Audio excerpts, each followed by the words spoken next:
이 말씀은 다윗의 시라고 이름 붙어 있습니다. 먼저 말씀에 보면 시인은 주님께 호소하는 어떤 요구로 자신의 기도를 시작하고 있습니다. 시편 기자는 아마 자신에게 쏟아지고 있는 이 비난과 공격에 대해서 하나님께 무죄를 인정해 달라고 요청하는 것처럼 보입니다. 1절과 2절 말씀에 보면 여호와여 의의 호소를 들으소서, 나의 울부짖음에 주의하소서, 거짓되지 아니한 입술에서 나오는 나의 기도의 귀를 기울이소서, 주께서 나를 판단하시며 주의 눈으로 공평함을 살피소서. 다윗은 지금 자신의 호소를 뭐라고 표현하냐면 의의 호소다 이렇게 표현합니다. 그리고 자신의 입술을 거짓되지 않은 입술이라고 말하고, 또 2절에서는 주의 눈으로 나의 공평함을 살펴달라고 말합니다. 자신은 공평하다는 거예요. 그리고 또 자신은 스스로 삼가서 포악한 자의 길을 가지 않았고 나의 걸음이 주의 길을 굳게 지키고 실족하지 않았다고 말하고 있습니다. 그러니까 지금 이 시인은 자신이 하나님 앞에서 부끄러울 것이 없는, 아무튼 흠잡을 곳이 없는 사람이라는 것을 계속해서 호소하고 있는 거예요. 여러분, 그런데 사람이라고 하면 응당 흠도 있고 때로는 넘어질 때도 있고, 우리는 심지어 예수를 믿고 나서도 어떻습니까? 넘어지기도 하고 죄를 짓기도 하고. 여러분, 그렇지 않습니까? 그런 게 사람 아니겠습니까?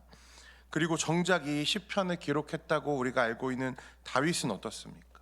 그의 인생은 정말로 그가 말하는 대로 하나님 앞에서 당당할 만큼 의로운 인생이었습니까? 우리가 아는 다윗의 인생은 물론 하나님이 그를 사랑하셨고 그를 합당한 자다라고 말씀하셨지만, 그의 인생이 하나님 앞에서 나는 무죄합니다, 저는 흠이 없습니다, 나는 의롭습니다 라고 말할 처지가 아니었다는 것을 잘 알고 있습니다. 그렇게 보면 내 의의 호소를 들으소서, 나는 흠이 없습니다 라고 말하는 이 시편 기자의 고백이 조금 오만하지 않은가, 그런 생각도 듭니다.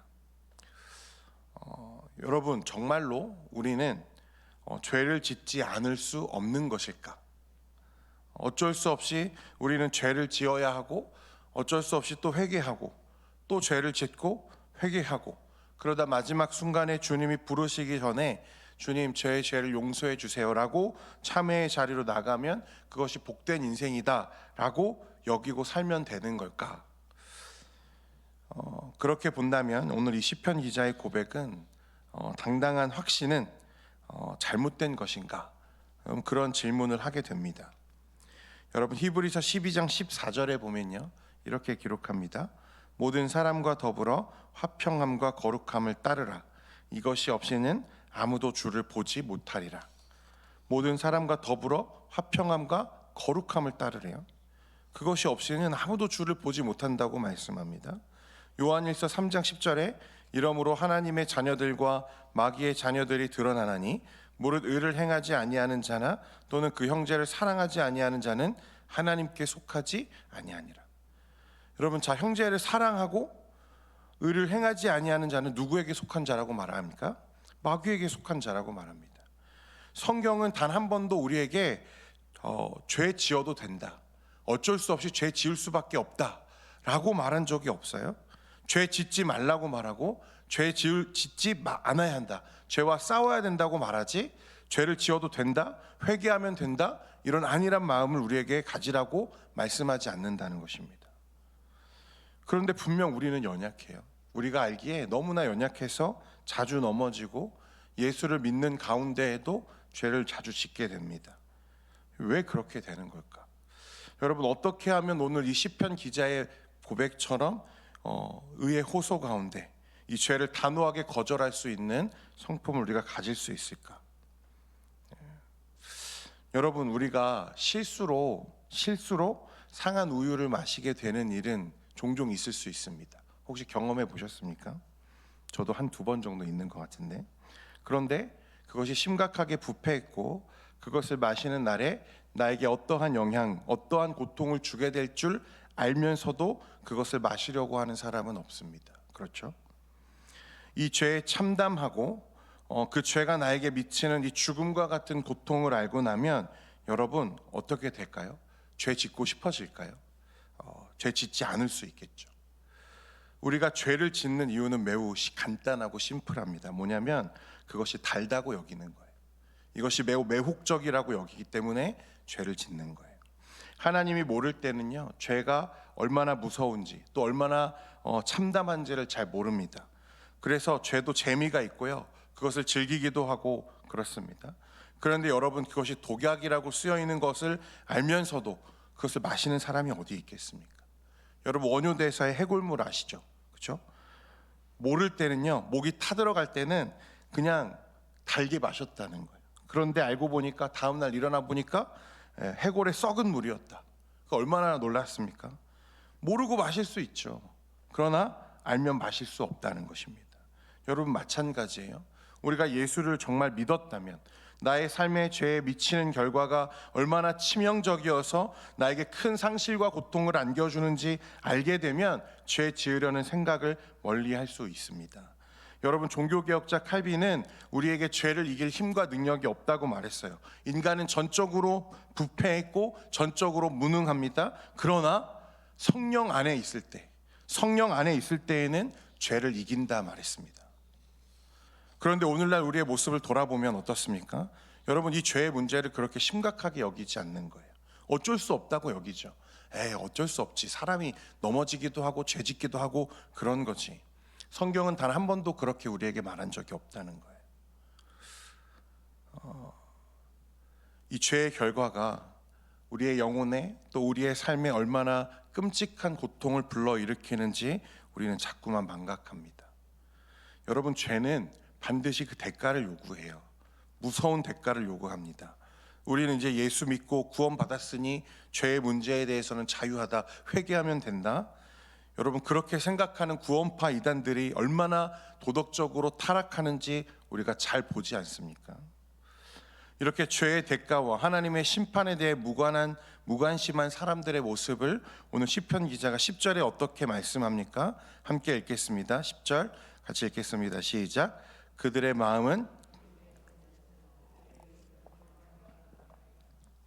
마음이 기름에 잠겼다는 것은요, 세상의 욕심에 완전히 잠겨 있다는 말입니다. 말을 함부로 하고 교만한 사람들입니다. 또 14절에 보면 여호와여, 이 세상에 살아있는 동안 그들의 분깃을 받은 사람들에게서 주의 손으로 나를 구하소서. 그들은 주의 제물로 배를 채우고 자녀로 만족하고 그들의 남은 산업을 그들의 어린 아이들에게 물려주는 자니이다. 여러분, 주목해 보십시오. 이 세상에 살아가는 동안 그들의 분깃을 받은 사람에게서 라고 말했습니다. 그러니까 멸망당할 사람, 지옥에 갈 사람, 하나님을 떠난 사람들은 어떤 사람들입니까? 이 세상에 사는 동안 자신이 받을 것을 다 받은 사람이라는 것입니다. 그들은 주의 제물로 배를 채우고 자녀로 만족하고 내 자식이 잘 되는 일에만 관심이 있고 그들의 남은 산업을 내 어린 자녀들에게 남겨주는 일에만 혈안이 되어서 그렇게 자신의 인생을 오직 이 땅에 있는 물질과 그런 것들에 쏟고 있는 사람들을 말하는 거죠. 하나님의 나라에 대해서는 무관심합니다. 심판을 두려워하지도 않습니다. 오직 자신의 배를 불리는 이 세상의 일에만 매몰되어 있는 사람들을 말하는 거죠. 모든 물질이 하나님의 은혜임을 알지 못하고 그 재물로 자신의 배를 채우는 사람들입니다. 자녀로 만족하고 내 자녀만 잘 되면 된다는 그런 생각들이죠.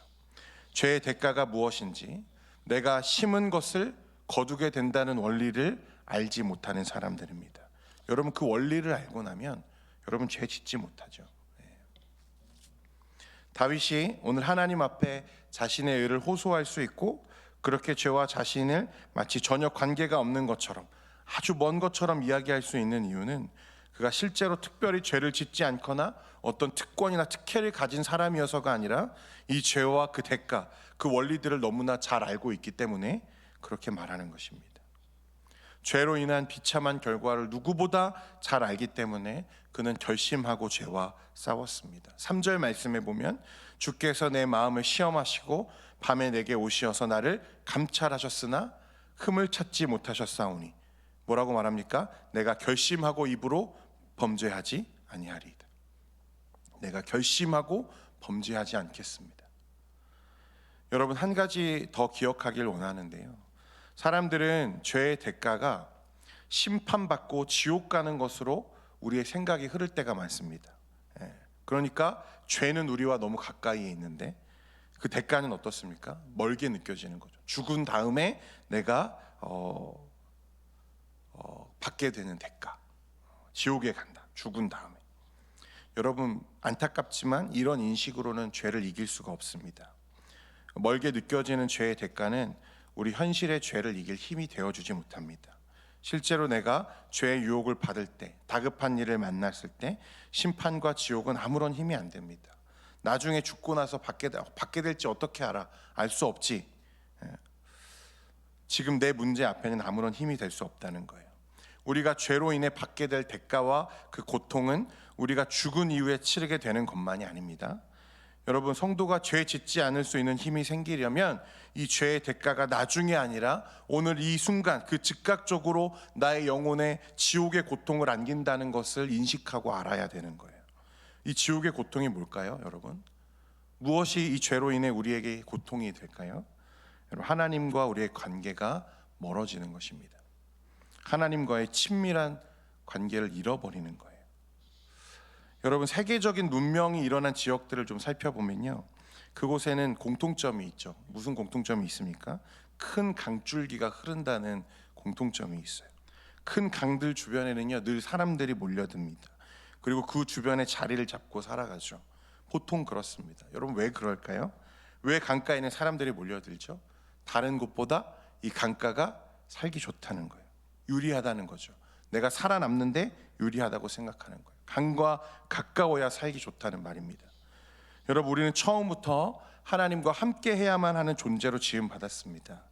그런데 하나님과 함께 하는 것이 처음 우리의 설계된 목적이었다는 거예요. 그런데 그런 하나님과 멀어진다, 인생의 젖과 같은 물줄기에서 멀어지는 것과 같은 거죠. 그런 인생은 더 많은 결핍과 목마름은 경험할 수밖에 없습니다. 죄가 우리 인생에 가져오는 참담한 결과, 고통은 바로 하나님과 우리가 멀어지는 거예요. 여러분, 오늘 다윗은요 17편에 하나님께 자신의 의를 호소하죠. 하나님, 저는 죄 없잖아요. 저의 공평함을 하나님은 아시잖아요. 하나님이 다 살펴보셨잖아요. 주께서 감찰하셨으나 내 흠을 찾지 못하셨잖아요. 다윗이 그렇게 고백하면서 우리는 한 가지 어떤 것을 보게 되냐면, 다윗이 하나님과 얼마나 친밀한 교제 속에 있었는지를 우리가 함께 보게 되는 것입니다. 여러분, 15절 말씀 같이 한번 읽겠습니다. 15절 읽겠습니다. 시작. 나는 의로운 중에 주의 얼굴을 배우리니 깰 때에 주의 형상으로 만족하리이다. 이 세상의 일에 매몰되어서 세상의 일에 자신의 모든 관심을 쏟고 있는 자들과 달리, 세상에서 이미 자신의 분깃을 전부 받은 사람들과 달리 다윗은 무엇에 여러분 만족한다고 말합니까? 주의 형상에, 주의 얼굴에 자신은 만족하겠다 이야기합니다. 사랑하는 성도 여러분, 우리는 죄를 짓지 않을 수 없는 그런 무기력한 사람들이 아닙니다. 우리는 예수 그리스도로 인해 우리의 옛 사람과는 이미 결별했습니다. 이미 말할 수 없는 친밀함과 은혜 속에서 우리는 그리스도께서 시작하신 이미 시작된 하나님의 나라를 오늘 이 시간부터 이미 누리고 살아가고 있는 사람들이라는 뜻입니다. 나는 의로운 중에 주의 얼굴을 배우리니 깰 때에 주의 형상으로 만족하리이다. 그러므로 주 안에 사랑하는 성도 여러분, 오늘도 이 죄와 그 유혹과 힘써 싸우시기를 바랍니다. 할렐루야. 하나님의 은혜를 매 순간 고백하면서 그 친밀함에서 누리는 평강과 은혜가 여러분의 삶을 덮고 지배하기를 바랍니다. 여러분, 이렇게 고백하셔야 돼요. 하나님, 오늘도 나를 이 죄에서 지켜주십시오. 내가 이 죄를 멀리하고 죄와 싸울 수 있도록 나의 영혼을 깨워주십시오. 하나님, 오늘 내가 넘어지지 않도록, 내가 범죄하지 않도록, 내 입술로 다른 사람을 공격하거나 상처 주지 않도록 하나님, 나의 심령을 감찰해 주십시오. 하나님 앞에서 살아가셔야 됩니다. 하나님과 멀어져서 하나님과 관계없는 자들처럼 하나님의 심판과 하나님의 나라를 관심 두지 않은 사람들처럼 살아가시면 안 된다는 거예요. 그러므로 사랑하는 여러분, 말로만 우리가 하나님과 동행하는 것이 아니라 늘 하나님의 은혜 안에 머물며 하나님과 함께하는 여러분 되시기를 축원드립니다. 기도하겠습니다. 거룩하신 하나님 아버지, 오늘도 말할 수 없는 은혜와 친밀함 가운데 우리를 초청해 주시고 또 하루를 시작하게 하시니 감사합니다. 오늘 이 시편 기자가 고백하는 것처럼 하나님, 우리가 이제 하나님의 은혜 안에, 주의 형상 안에, 주의 얼굴을 보며 날마다 의의 길을 걸어갈 수 있도록 주님 우리를 붙잡아 주시옵소서. 우리의 연약함을 주님께서 잘 아십니다. 내 안에는 죄를 거절할 힘이 없습니다. 그러나 성령 하나님, 나의 삶을 인도해 주시고 우리가 입술로 또는 행동으로 범죄하지 않도록 주님 늘 우리를 감찰하시고 보살펴 주시옵소서. 우리 사랑하는 성도들 한 주간의 삶을 시작하면서 하나님의 말씀 가운데 붙들리기를 원합니다. 죄 지을 수밖에 없다는 안일함에서 벗어나서 오늘 이 하나님이 주시는 은혜와 말씀을 누리며 하나님의 나라를 기쁘게 살아가는 우리 성도들의 삶이 되도록 은혜 베풀어 주옵소서. 이 시간 우리의 기도 제목을 가지고 주님 앞에 다시 나아갈 때에 주님 응답하시고 주님 우리 삶을 복되게 하여 주옵소서. 예수님의 이름으로 기도합니다. 아멘.